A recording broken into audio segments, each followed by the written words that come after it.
Hello, my name is Molly and I'm a Technocamps Delivery Officer. And in this animal classification activity pack video, I'm going to show you how to create a dichotomous key in Scratch. So there's 3 things that you need to have done before you start this demonstration, this video. The first thing is that you've completed the activities in the animal classification workbook, which leads you through a series of activities and then finally through the construction of a dichotomous key to classify animals into class groupings. And that is the dichotomous key that we're going to use as a template in Scratch. So we're going to make it a really easy process because you've already done the hard work, you've created your dichotomous keys, and now it's just a case of using some simple coding blocks to transform that dichotomous key into something digital, something interactive, using a really easy to use block-based editor called Scratch. So that leads me on to the second thing you need to do, which is to familiarize yourself if you are not familiar already with Scratch. So if you're already familiar with Scratch, then that element you don't need to worry about. But if you have never used Scratch before, then please take some time to familiarize yourself with it. So I'm just going to show you here. So if you go onto a browser of your choice and then type in Technocamps, click on to the home page, and you will see that we are talking here about activity packs, and this is what we need to look for. So if you click into activity packs, and you'll be familiar with some of these already, but what I want you to go on to, if you are not familiar with Scratch already, is this Programming Principles activity pack. So if you click into that, what this pack includes is an introduction to some of the block-based editors, including Scratch and MakeCode for Microbit. So if I were you, I would take some time to watch the videos of the introduction to programming principles and to the block-based editors. This one is the most important one. So number 1.2, block-based editors. This video gives a demonstrative introduction to 3 block-based editors, including Scratch, Microbit and Lego Mindstorms. So you don't need to worry about the MakeCode for Microbit and Lego Mindstorms elements. Just take note of the Scratch elements before continuing with this video. And thirdly, if you are not familiar with conditional statements, then again, within this activity pack, if we scroll through, we have a number 3 conditional statements pack. So this will take you through a series of activities around using selection in computer programs, and this is accompanied by a video. Again, at minimum, just watch the elements that talk about Scratch, because we're going to be using conditional statements within Scratch today. And of course, if you want to take some time to look at some of the other programming languages, then that's completely up to you. So 3 things. Make sure you've got your dichotomous key written in your workbooks. Make sure you're familiar with Scratch. And number 3, make sure that you have some kind of familiarity with using conditional statements, especially if statements. And provided we've done all 3 of those things, we can continue with this tutorial showing you how to create a dichotomous key in Scratch. Okay, so the first thing we need to do is we need to open Scratch. So I'm just going to find my Scratch screen here. So if you take the time here now to open up Scratch, there we go. So now we have Scratch open. That's fab. Okay, so since you're all familiar with Scratch already, I don't need to explain any of these elements in depth, but we'll just have a quick overview of what we're dealing with here in this Scratch window. So first of all, in this area here where we have the Scratch cat, this is called a stage. And this is where anything that you've written in your code will be displayed. So for example, if you've programmed this cat to move, then this is where you're going to visualize the cat moving. Because remember, Scratch is used to create games, animations and stories, so it's a very visual program. Below the stage here, this is where we can control the settings of our sprites and of our backdrops. So here we have a sprite name, we have X and Y coordinates, we have show on and off, size and direction. And in here we're going to build up our sprites library. So if we wanted to add a sprite, we just click on this cat head with a plus. If we wanted to add a backdrop, we click on the backdrop and a plus.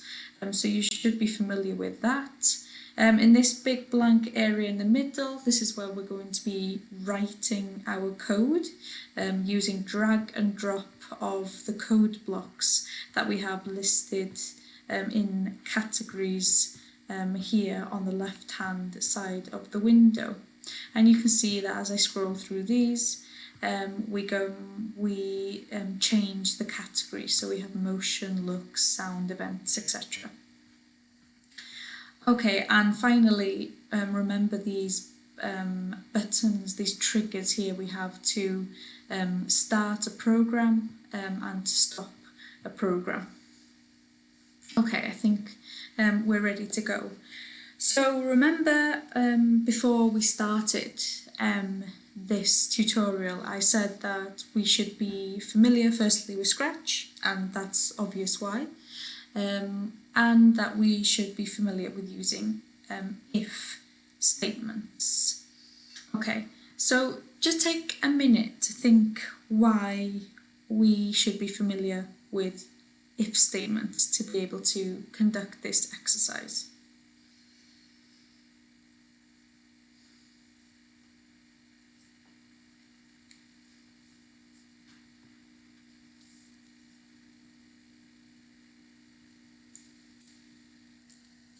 Okay, the reason we're using if statements is because if you think back to the activity pack, the workbook on animal classification, we were told we have a dichotomous key.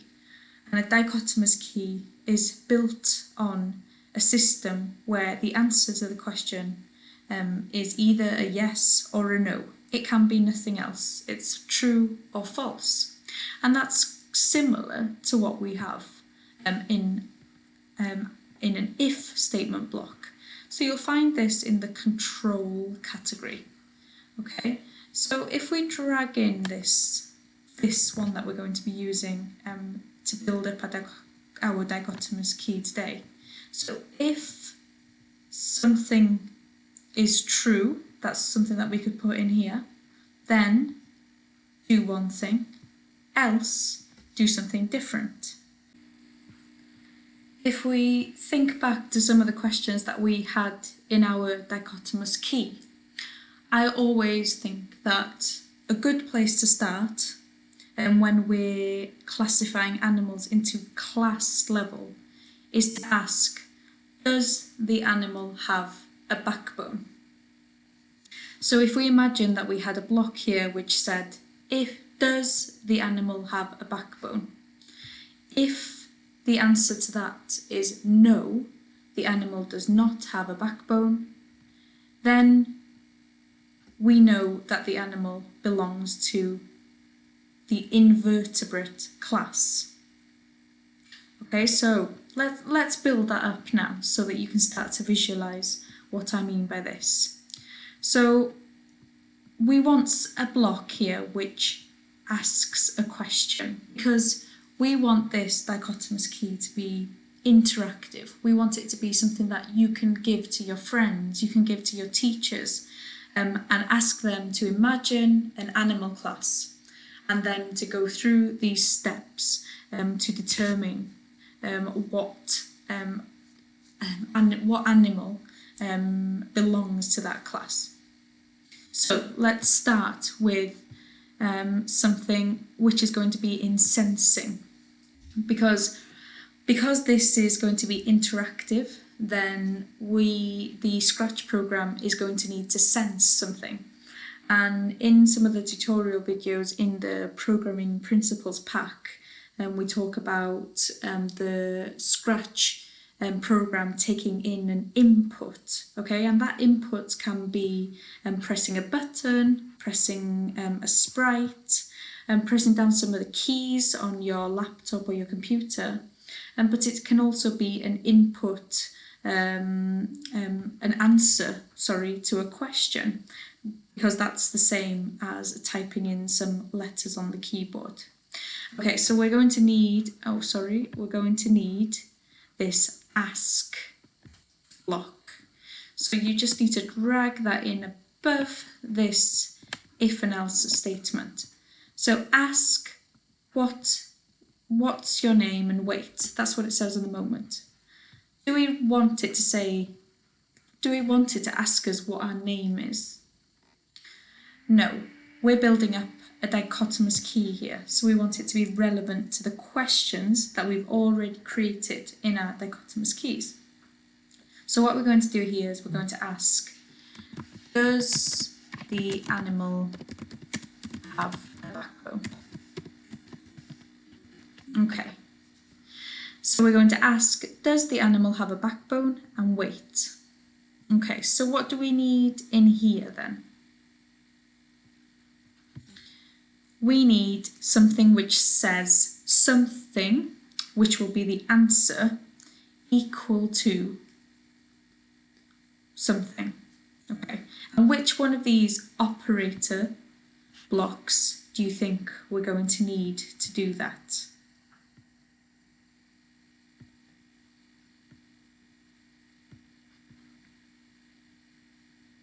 Okay, we're going to need this equals operator block, because remember, anything that's in a white circle in these code blocks in Scratch can be changed to suit your program.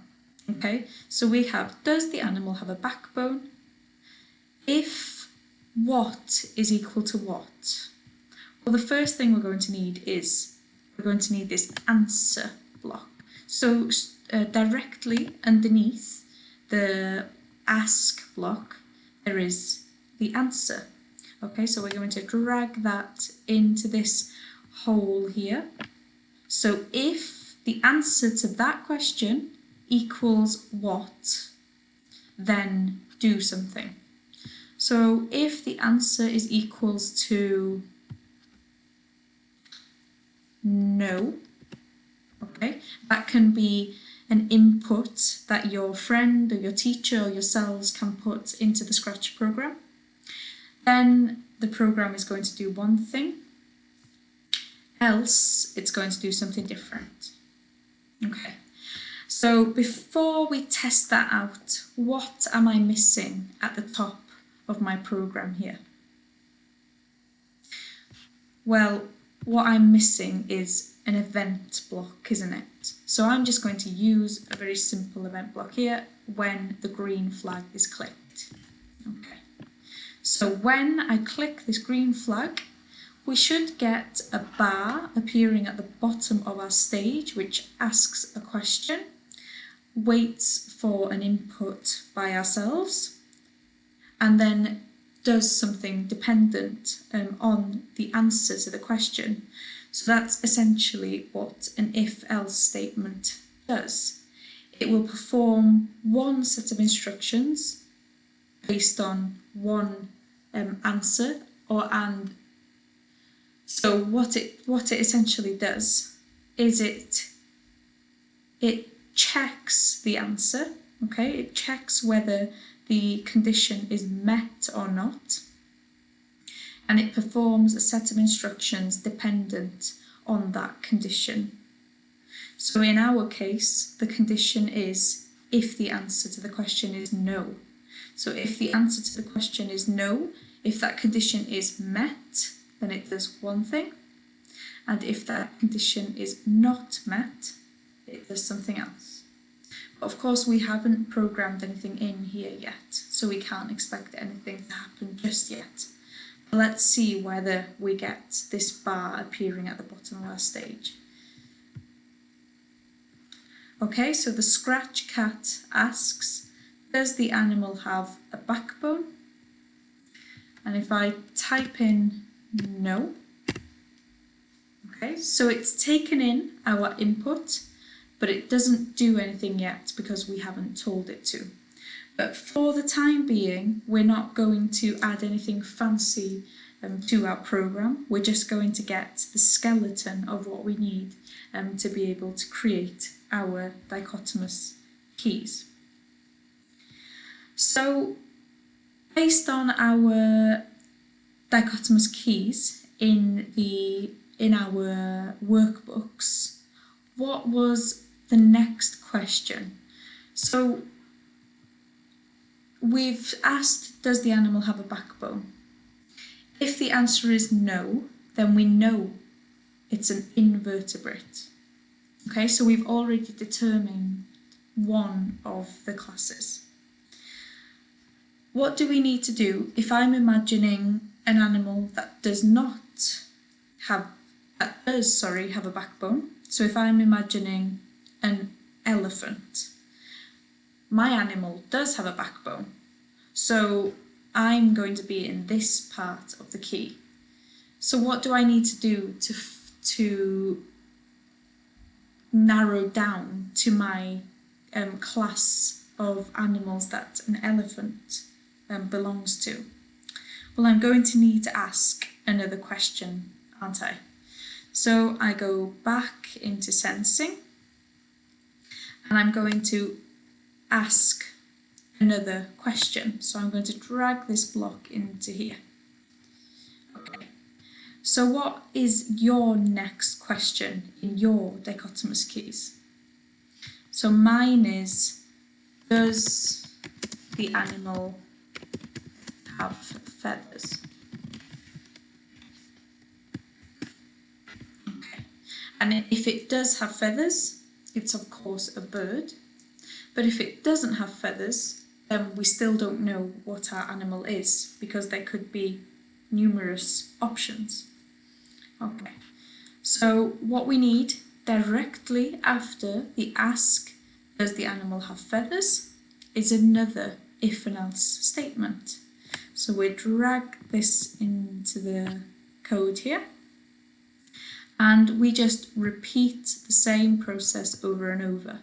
So we're going to bring in this equals operator, put it into the same hole, another answer block in here, and then we're going to, now it suits me better now to put in a yes as my condition that's going to be tested, because if the answer is equals to yes, then it can only be a bird.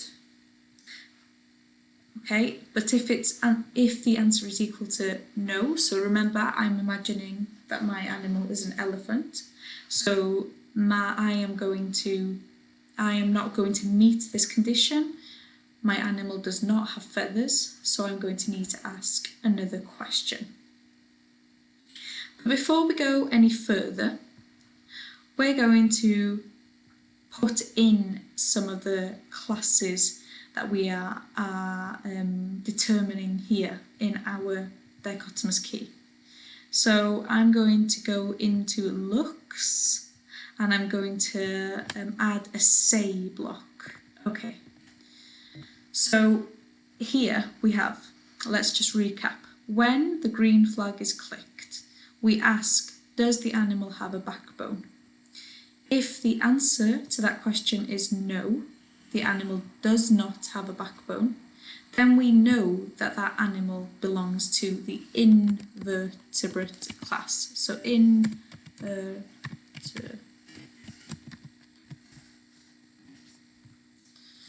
invertebrate. Okay. If the answer to that question is yes, my animal does have a backbone, and if we're thinking about an elephant, then of course an elephant does have a backbone, we're going to go straight to the else. Ask, does the animal have feathers? Okay, because I'm not getting to the correct class yet. Okay, I need to ask another question. So we ask, does the animal have feathers? If the answer to that question is yes, then what is it? It's of course a bird. So we need to say bird for 2 seconds. Okay. Let's try it. So if we press on the green flag, does the animal have a backbone? And what should happen here is as soon as I put no into this box here, the program should determine that my animal, the one that I'm thinking about, is an invertebrate. And it should say invertebrate for 2 seconds. So let's enter this, and it tells me that it's an invertebrate.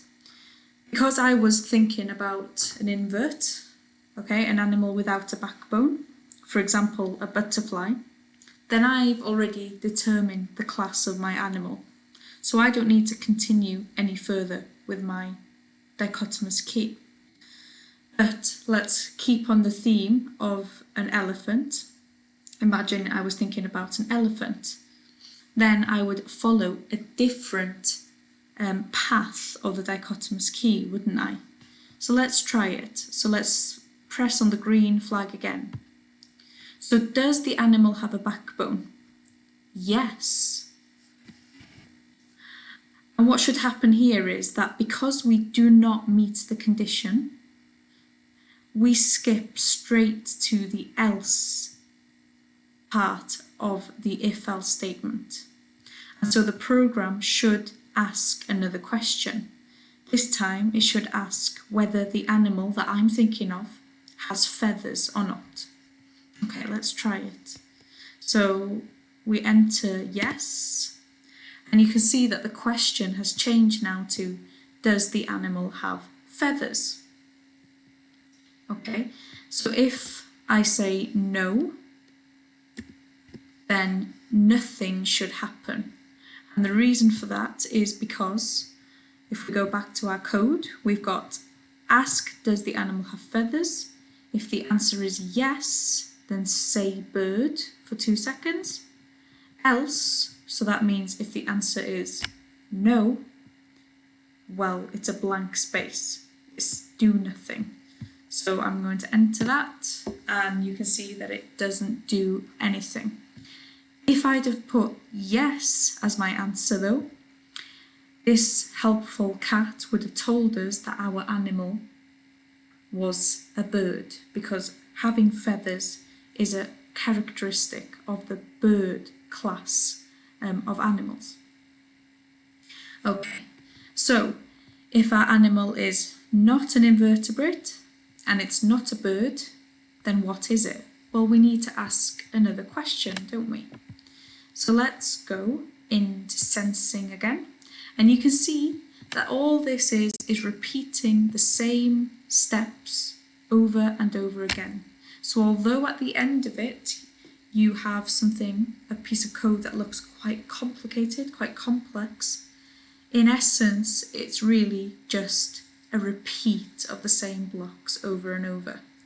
And remember in your part 2 activity pack workbook, you've got all of the blocks that you're going to need to create your dichotomous keys in there.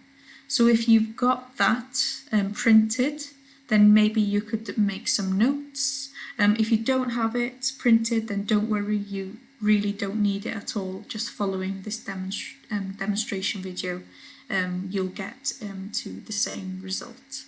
It's just sometimes a bit useful when you're looking back at your work, and if you wanted to repeat this process with another topic, another theme, then you could have some notes to refer back to. But don't worry if you do not have those notes. So we're going to need to ask another question. So what's your next question in your dichotomous keys? Well, my next question is, does the animal have gills? And if it does have gills, which class does it belong to? Well, it's the fish class, because only fish have gills. So does the animal have gills? Okay, so again, we go into control, we grab an if and else statement, and we're going to pop in there if the answer to this question is yes, then we are going to determine that the animal that our teacher, our friend, that we ourselves were thinking about was a fish. So we say fish for 2 seconds. Else, we're going to ask another question. Okay, and what's your next question? Well, mine is have fur. So does the animal have fur? Okay, and again we get an if and else statement, and we say if the answer is equal to yes, then it must be a mammal, because mammals are the only animal class that have fur. So we put in mammal here. Okay. Else, we're going to need to ask another question. Okay, but you can see that what we're creating here is what we call a nested piece of code. Okay, so you can see that we have an if and else statement nested within another if and else statement, nested within another if and else statement. So it's essentially repeating the same piece of code over and over and over to create this nested effect here. So I'm going to stop this program and click on the green flag. And remember, the animal that I'm thinking of is an elephant. So I'm going to go through this dichotomous key as if I was trying to determine what animal class my elephant belongs to. So does the animal have a backbone? Yes, my elephant does have a backbone. Does the animal have feathers? Well, as far as I know, an elephant definitely does not have feathers. So I'm going to put no as my answer here. Does the animal have gills? No, an elephant definitely has lungs to breathe through, so I'm going to put no here. Does the animal have fur? Well, yes, elephants do have fur, so I'm going to put yes. The program, the dichotomous key that we've created here, tells me that my animal is a mammal. Okay, but we haven't quite finished our key here, because remember, the person using this key could be imagining an animal that does not belong to any of the invertebrate, bird, fish or mammal groups that we've determined here. They could belong to the reptile or the amphibian group. So how are we going to determine those? So what kind of questions have you used in your dichotomous keys? So I could ask here another question, so else, okay, and I am going to ask, does your animal have moist skin? Okay. So if the answer to this question, does your animal have moist skin, is yes, then we know that it is an amphibian. But if the answer is no, then we know that our animal is a reptile. Okay, so let's say, does your animal have moist skin? We need a if and else statement. If the answer is yes, then we can determine that it is an amphibian. Else, so we do not need another question here now, do we? Because we have 1, 2, 3, 4, 5, 6 classes of animals, and so we do not need another question to differentiate between 2 or more classes, because with the dichotomous key as it is now, we've differentiated between all of the classes. So we can just add straight in here, say, reptile.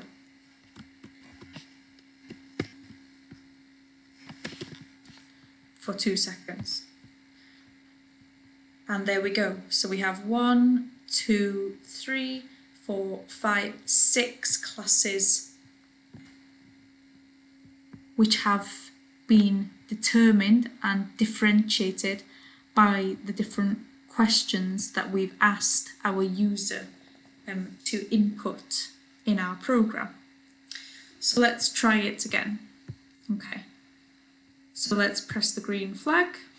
So let's do it first of all, imagining my elephant. So does the animal have a backbone? Yes, it definitely does. No, it does not have feathers. No, it does not have gills. Yes, it has fur.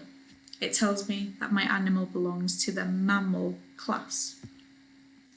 I'm going to imagine a fish now. Imagine I was thinking of a fish and I wanted to categorize my fish into its class. Okay, and remember here that we're thinking of a type of fish. Okay. So if I press on the green flag, does the animal have a backbone? Yes. Does it have feathers? No. Does the animal have gills? Yes. It's a type of fish. Okay. Right. Let's think of something else now. Let's think of an alligator. Okay, an alligator. So does the animal have a backbone? Yes. Does the animal have feathers? No. Does the animal have gills? No. Does it have fur? I definitely don't think so. Does it have moist skin? Well, as far as I know, an alligator has scales. Okay, so I'm going to say no here. And it tells me that my alligator is a reptile. It belongs to the reptile class. Okay, so I'm really happy now with the way that this dichotomous key is working. Okay, so we've built up the skeleton of our key. This is something really cool that if you had an animal that you didn't know what class it belonged to, because we used quite simple, easy examples there. But imagine you were a scientist and you've discovered a new species. You've discovered an animal that's never been found before. Okay, you've made discovery, and you wanted to determine which class it belonged to.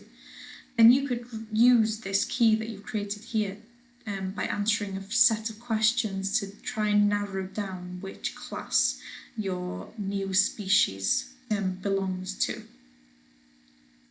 Okay, so we've finished the skeleton here.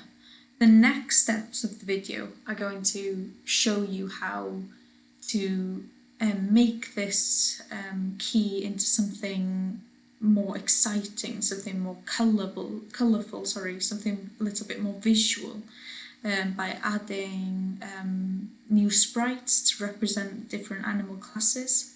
And I'm going to show you a few techniques that you might not know in Scratch already, so you're going to enhance your skill set on your ability to use the different code blocks within Scratch.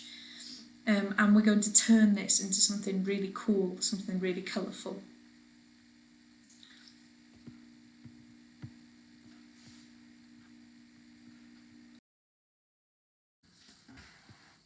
Okay, so the first thing I'm going to do is I'm going to choose a sprite that's going to represent all of my animal classes. So I'm going to choose an invertebrate, I'm going to choose a bird, I'm going to choose a fish, a mammal, amphibian, reptile. Okay, so we're going to click on add a sprite and I'm going to go straight to animals. And I'm going to choose an elephant for a mammal. I'm going to choose, what shall I have? Let's have this fish as a fish. Okay, and don't worry that they're all piling up here. I will show you how we're going to deal with them in a minute. So I've got a mammal, I've got a fish. What else do I need? I need a bird. So I'm going to go with a duck, why not? Okay, so I've got a mammal, I've got a fish, I've got a bird.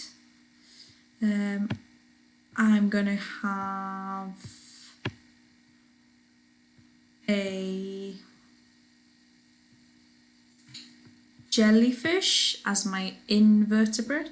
So what have we got here? Bird, mammal, fish, invert. So I just need a reptile and an amphibian now, don't I? So what am I going to have as a reptile? What shall we have? Let's have a snake. And as an amphibian, I'm going to have a frog, if I can. Is there a frog here? There we go. Right. So I have 1, 2, 3, 4, 5, 6, and unfortunately I don't want to have this cat anymore. But warning, the code that we've written, unless you changed it at the beginning, is associated with our cat, okay? Because if I click onto elephant, blank, fish blank, duck blank, this is all blank, it's only associated with a cat. That means that if I delete the cat, then my hard work here is going to disappear. So what I'm going to do is I'm going to pick a 7th sprite, and this sprite is going to become my Dichomous Key mascot. This is the sprite that's going to ask all the questions throughout the key. So I'm going to go for a person, I think, and I'm going to choose, let's choose, which one shall we have? Let's have a knight, why not? Okay, so I'm going to have a knight asking the questions. He's going to be my mascot. But I do not want this cat anymore.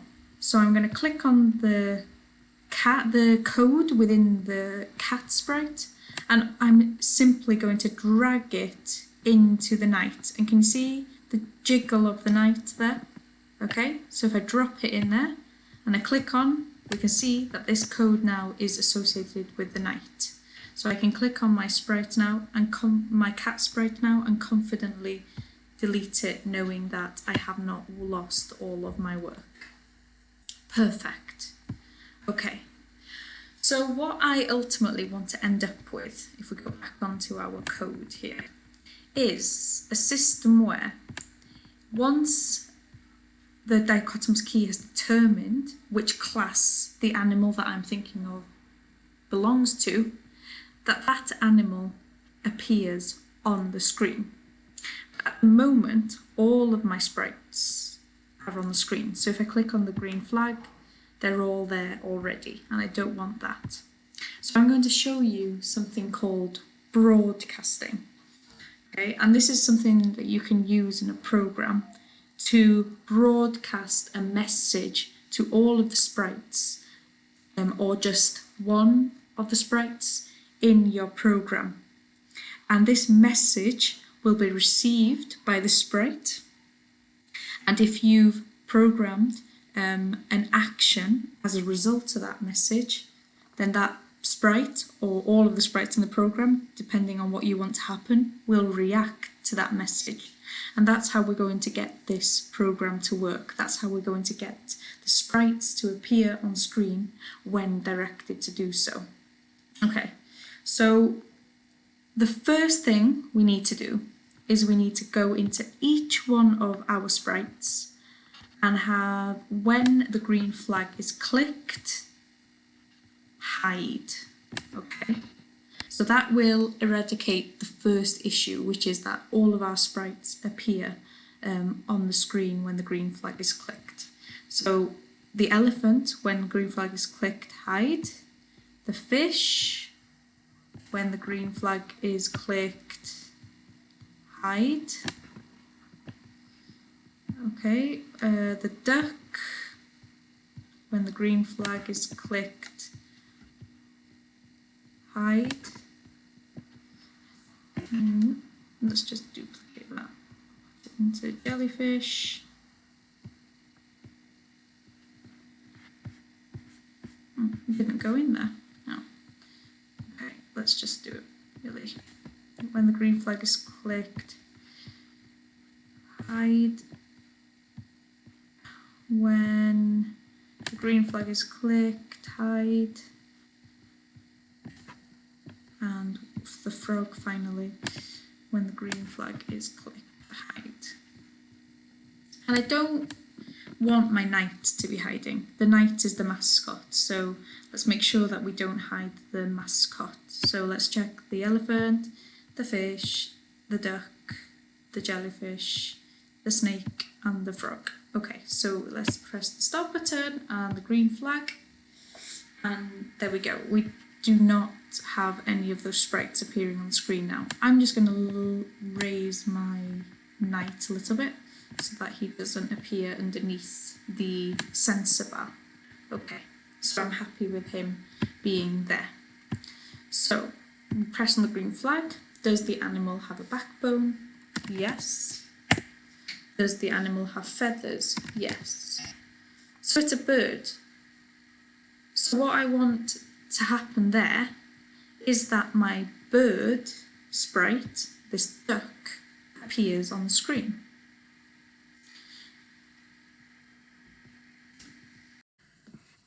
So in order for me to do that,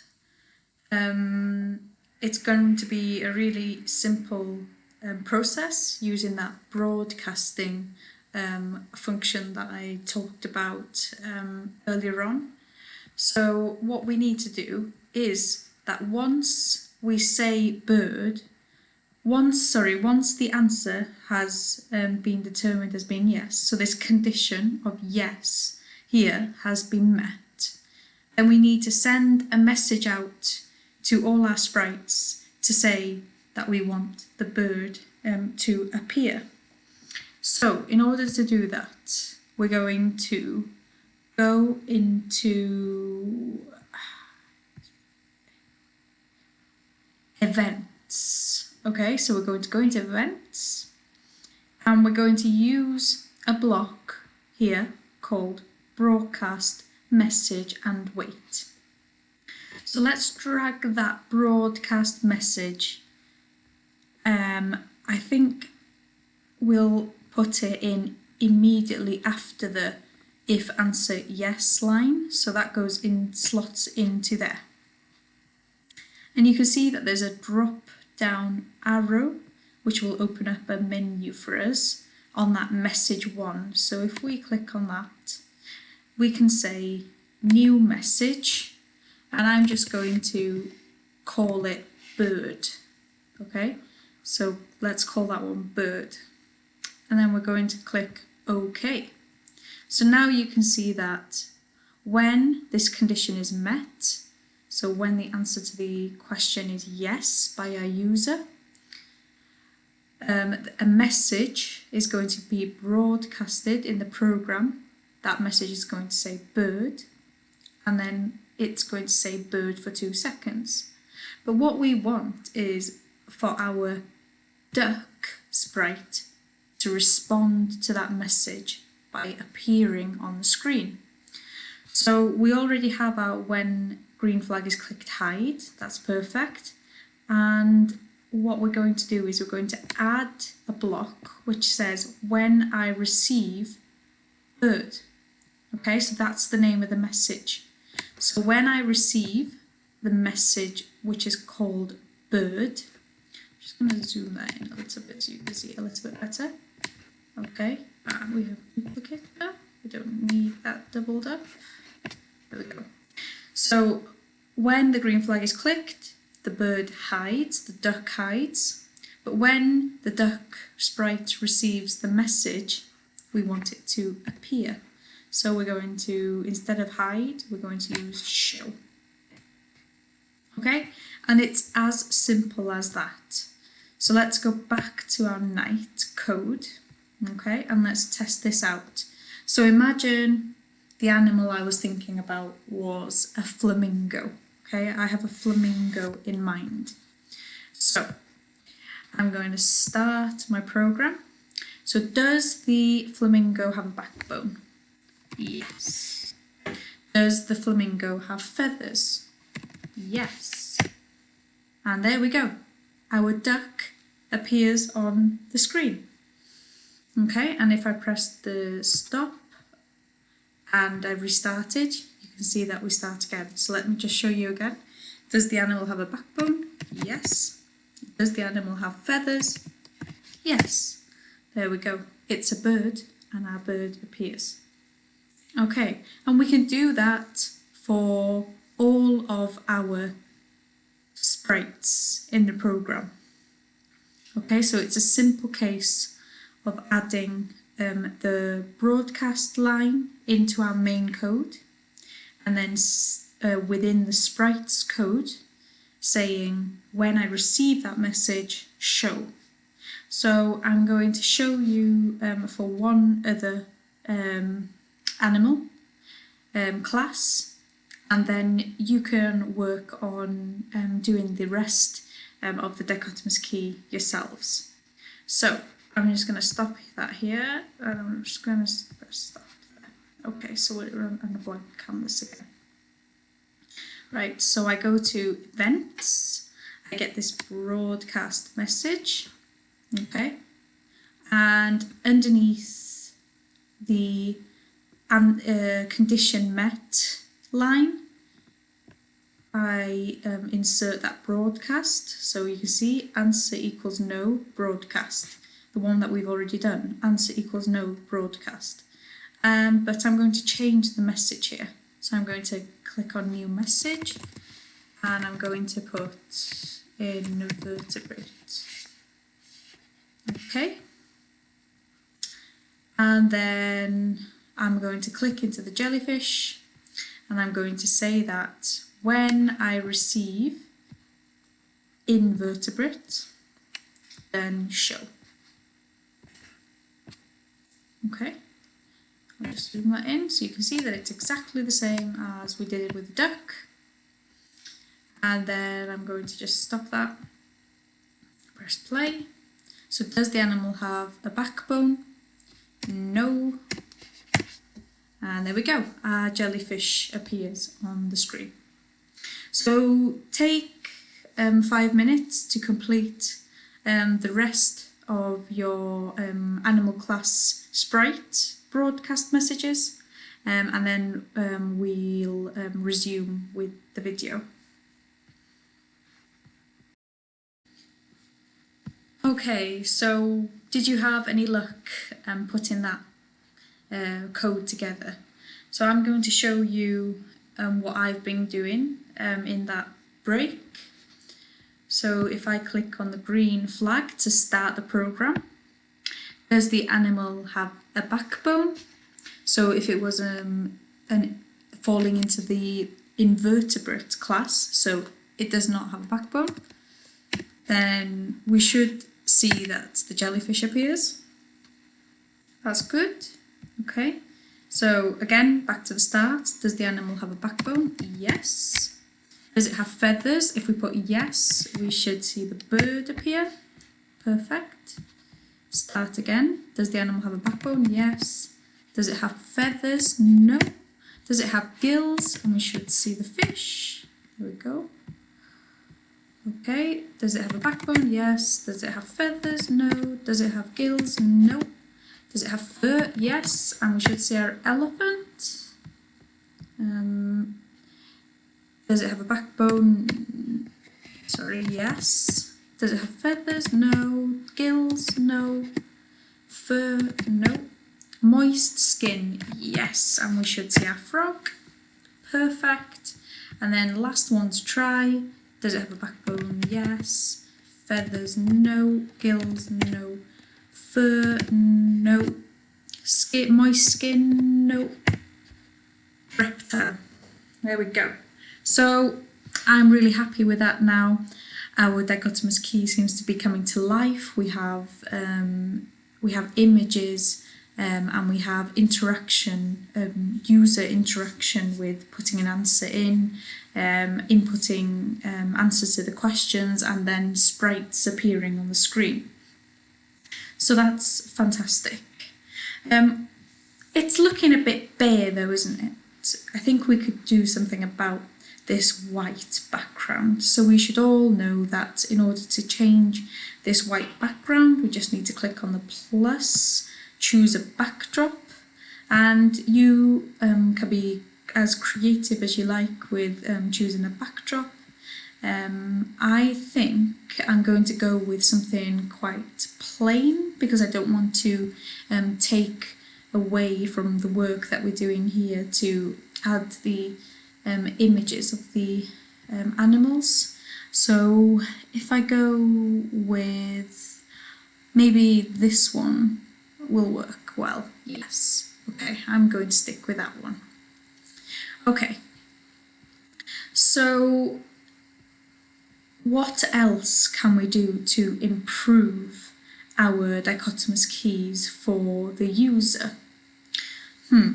So one thing that we could do is that we could determine where we want our sprites to appear when they do appear on the screen. So you can see at the moment that it's quite random. So if we say answer this question with yes, and we say that it is a bird, then the bird appears up in the left-hand corner of the screen, which actually is working out okay. It's not too bad. But if we try another one, so does it have a backbone? Yes. No to feathers. Yes to gills.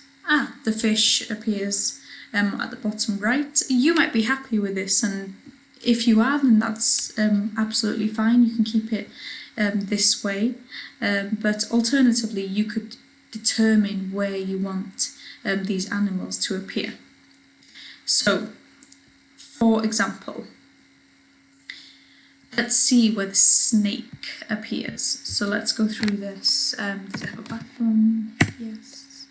No to feathers, no to gills, no to fur, no to the moist skin. So the snake appears here. So I want to change that a little bit. Firstly, I want to change the size of my snake because this snake is much bigger than the knight. So I'm just going to reduce the size a little bit. Let's see what it looks like at 60%. Maybe a little bit too small. So if I put it at 70 and then maybe increase the size of the knight if I can. There we go. Okay.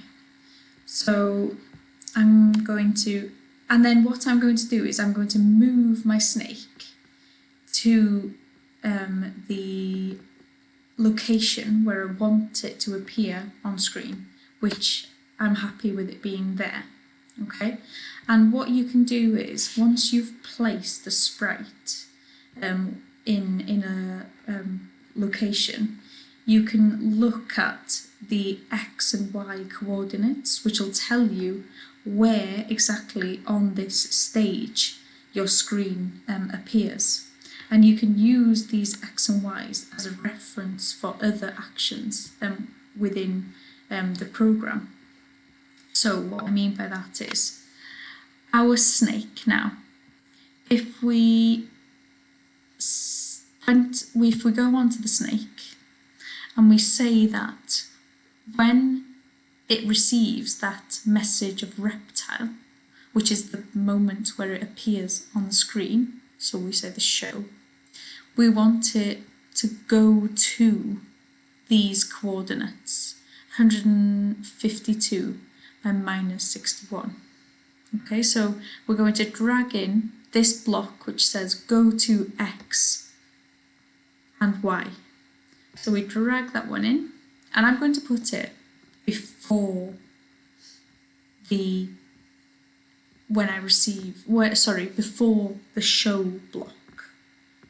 Otherwise, if we put it after the show block, when the sprite receives the message, it will show on the screen in the wrong place and then move to the right place. But I want it to only show on screen in the right place, so I'm going to put it before. And you can see that this block has already installed those coordinates. Okay, this might not always be the case. You might have to put them in manually depending on your order of actions. Okay, so let's try it. So does the animal have a backbone? Yes. No, no, no, no. And you can see that my reptile appears in the place that I wanted it to. Okay, so the elephant. Where do I want the elephant to appear? So let's see. Let's say yes, no, no, but yes to this one. Okay, so my elephant appears here. And what I might do is increase the size of this elephant, because elephants are quite big, aren't they, compared to humans. So if I want my elephant to appear here, when that is determined to be the class of animal, maybe I'll just reduce that a little bit. So I'm just going to change it to 130. There we go. Okay. And what I'm going to do is this exactly the same thing as I did with the snake.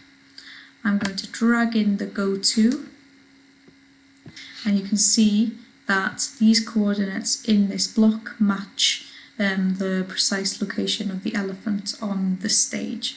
So I'm happy with that. Okay, and you can do this with all of your animals in turn and set up the program exactly how you want it to appear. So if you take 5 minutes to do that, and then we'll resume with the video. Okay, so I've added my Sprite Positions to all of my animal sprites now. So when they appear on screen, they appear exactly where I want them to appear. So we've started to make this Dichomous Key and this Scratch program look a lot more attractive now.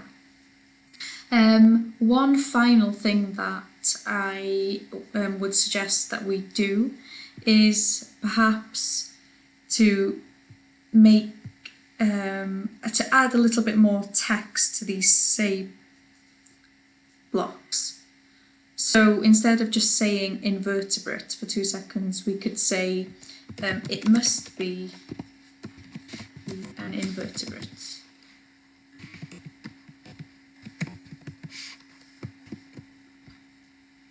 Okay, and then in same bird, say your animal is a bird.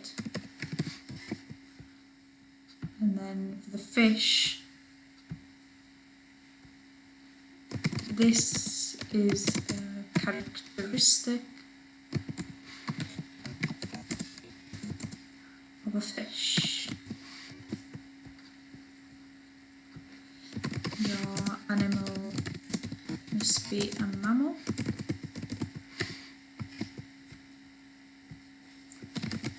That's an amphibian.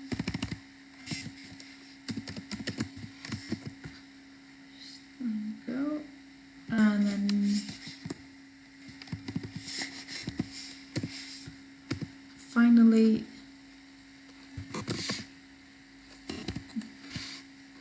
it must be a reptile.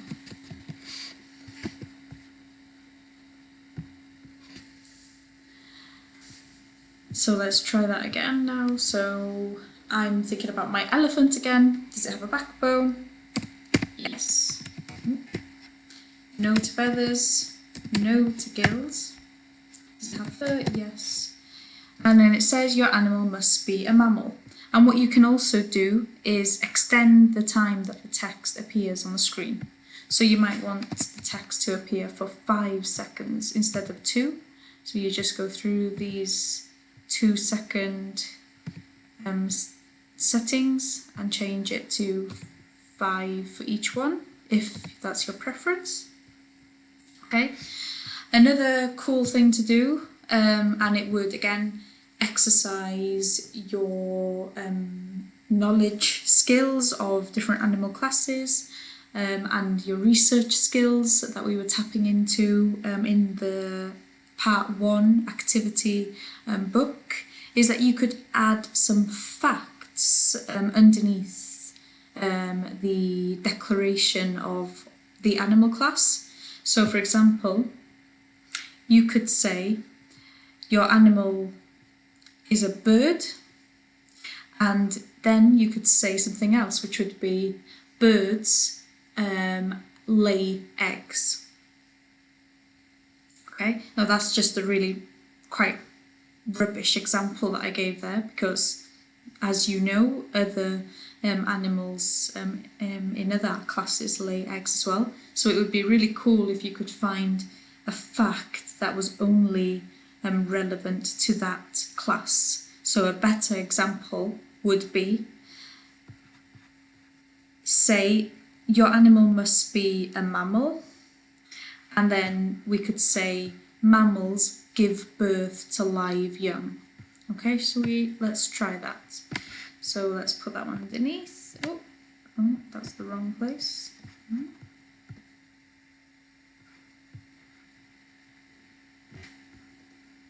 Okay, let's remove that one. Okay, and put it back. Okay. So your animal must be a mammal, and then mammals give birth to live young. Okay. Let's try it. So does it have a backbone? Yes. Feathers? No. Gills? No. Fur? Yes. So your animal must be a mammal, and remember we've extended the time.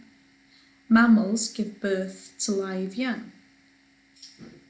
Okay, and what I want you to do is to add a unique fact, and remember to refer to your fact sheets in the activity pack workbook to find some of these unique facts, and add a unique fact to every single one of these animal class declarations.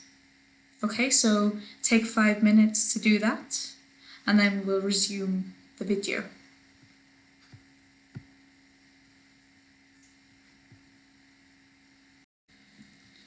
Okay, so hopefully you've taken some time to add your facts to your dichotomous keys, so that when the user identifies which class of animals the animal that they're thinking about belongs to, they're also given a bonus fact about that animal class. Sorry. So let's try it. So does the animal have a backbone? No. It must be an invertebrate. Invertebrates can be separated. Oh, I didn't have time to read it. So there we go, there's a problem. So let's stop the program and let's extend the time that that text is on to 5 seconds.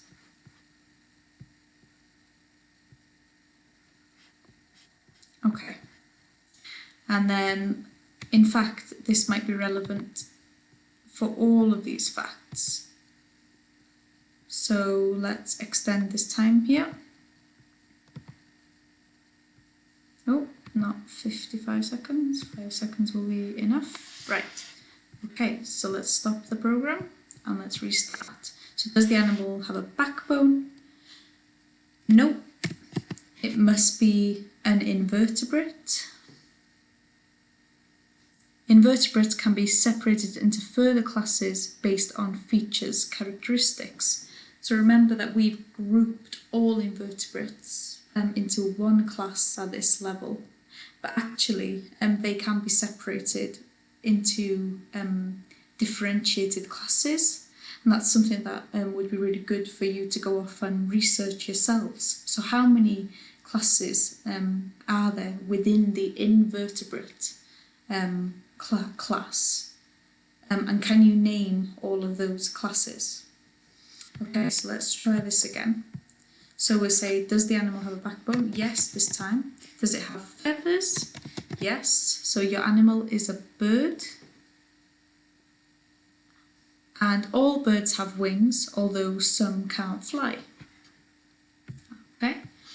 So does the animal have a backbone? Yes. Does the animal have feathers? No. Does the animal have gills? Yes. So this is a characteristic of a fish. So fish have gills. Fish must stay in water all of the time in order to survive. Okay. Does the animal have a backbone? No. Oh, no, I should have said yes there. Does the animal have a backbone? Yes. Feathers? No. Gills? No. Fur? Yes. So your animal must be a mammal. And mammals give birth to live young. Okay, let's try another one. Does the animal have a backbone? Yes. Feathers? No. Gills? No. Fur? No. Skin? Does it have moist skin? So if I say yes, that's an amphibian. Amphibians live parts of their lives in water and parts of their lives on land. Okay, that's why they are amphibious. And then finally, does it have a backbone? Yes. Feathers? No. Gills? No. Fur? No. No moist skin. It must be a reptile. And nearly all reptiles are cold-blooded. And what we've done there, if you've noticed, is that we've used a identifiable, so a visually identifiable feature in order to determine the class that our animal belongs.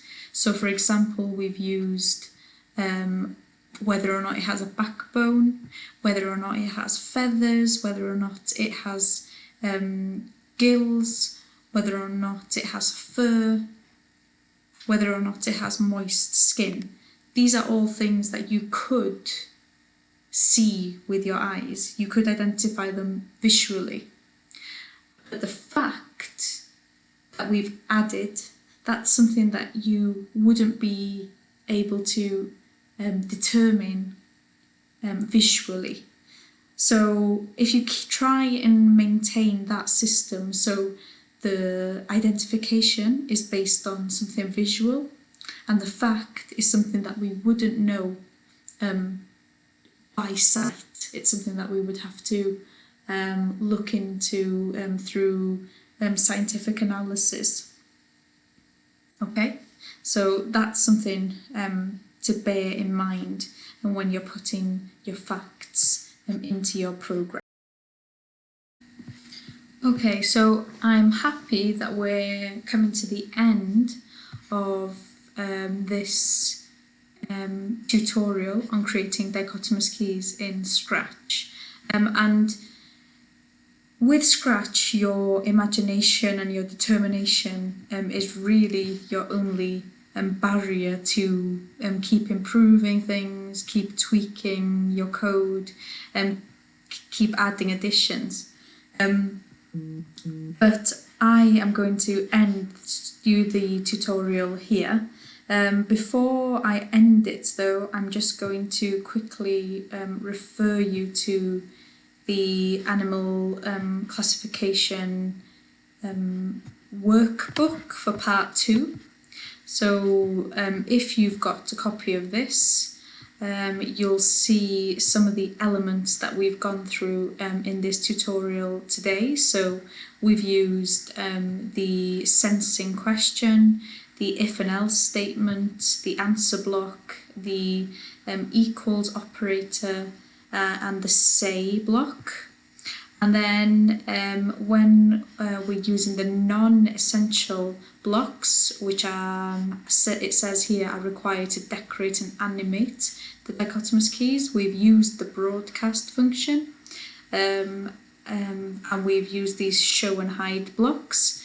Something else that you can do, and here's a little bit of homework for you now, is that you can add some sounds. So simply using this play sound block, you can add that into your code. So let's have a look at where something like that would go. So in your code here, you could say if the answer is no and your animal is an invertebrate, you could say it must be an invertebrate and then give the fact. And then you could play a sound which to you resembles an invertebrate sound. Same with a bird, you could say it must be a bird, state your fact about a bird and then have it play a bird sound. Okay, and let's go back to the workbook. Something else which isn't in this book, but you could add some spaces, you could add some more rows to your table here, which would be that you could add movements to your sprites. So when they appear on the screen, you could make them move or spin or whatever. You could get them to change costume.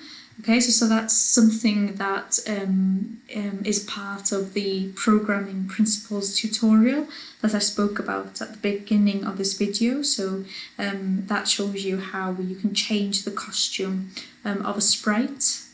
Let me go back into the Scratch program that we've created here. Okay, so your options are really unlimited with your movements, your different looks, your costumes, your sounds, all sorts. Okay, so just take what you've learned today. So you've got your skeleton and you've gone beyond that, you've started to decorate it, you started to think about adding additional facts. You could add even more facts, you could make it really educational, and you could use this as a tool to exercise your knowledge about lots of different topics. It's not only applicable to creating dichotomous keys, you could use it as a revision process. The opportunities are endless with Scratch. Okay, but I hope that you've enjoyed creating these dichotomous keys in Scratch, and that you continue to add to them and improve them and make them more colourful and make them more animated, and that today that you've hopefully learned something that you didn't know before watching this video. Thank you very much for listening, and I hope to join you again on another one of the Technocamp's Activity Pack videos.